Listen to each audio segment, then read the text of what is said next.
Donc quand a lieu l'enlèvement, quand a lieu le retour de Jésus-Christ? Eh bien après les tribulations, après la tribulation qui dure 3 ans et demi et la grande tribulation qui dure 75 jours. C'est vraiment clair dans la Bible. Dans Matthieu chapitre 24, il est dit au verset 29, immédiatement après la tribulation de ces jours-là.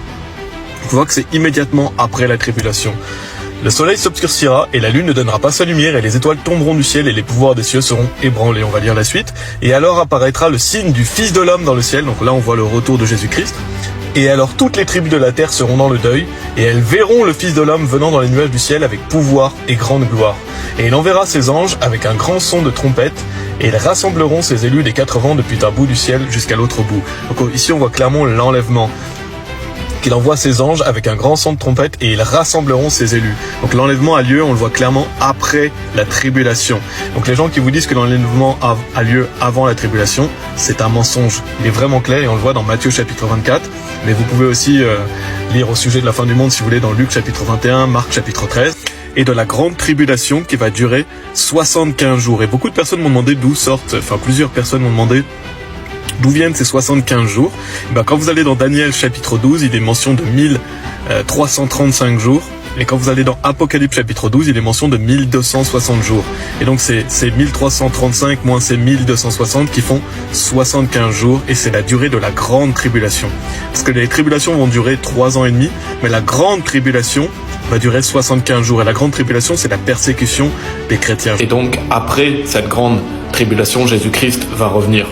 Et donc, cette grande tribulation va durer 75 jours. On voit dans Matthieu chapitre 24, il est dit au verset 21, car alors il y aura grande tribulation, telle qu'il n'y en a pas eu depuis le commencement du monde. Jusqu'à maintenant, non, il n'y en aura jamais plus. Donc, il y a une période de tribulation de 3 ans et demi qu'on a déjà couvert dans les parties précédentes. Il y a l'Antichrist qui se déclare lui-même Dieu dans le temple de Dieu et qui va donc tromper.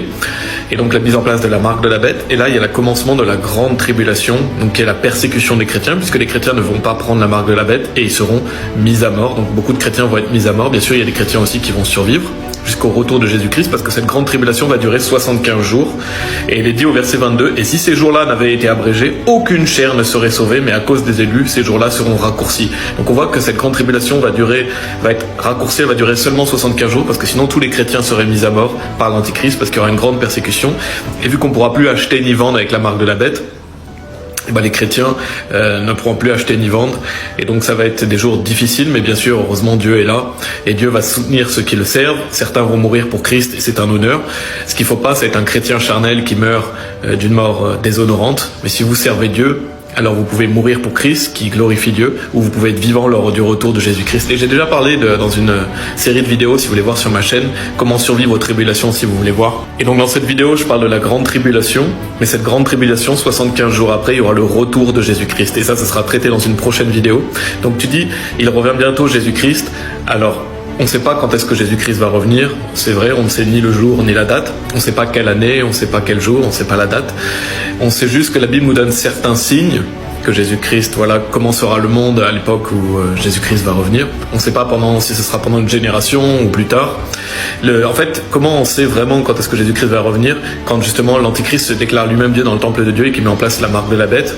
Et donc, il est dit aussi l'abomination de la désolation. À ce moment-là, on sait que Jésus-Christ va revenir 75 jours après. Donc, il va mettre fin à cette grande tribulation et il va revenir. Et on le voit dans Luc chapitre 21.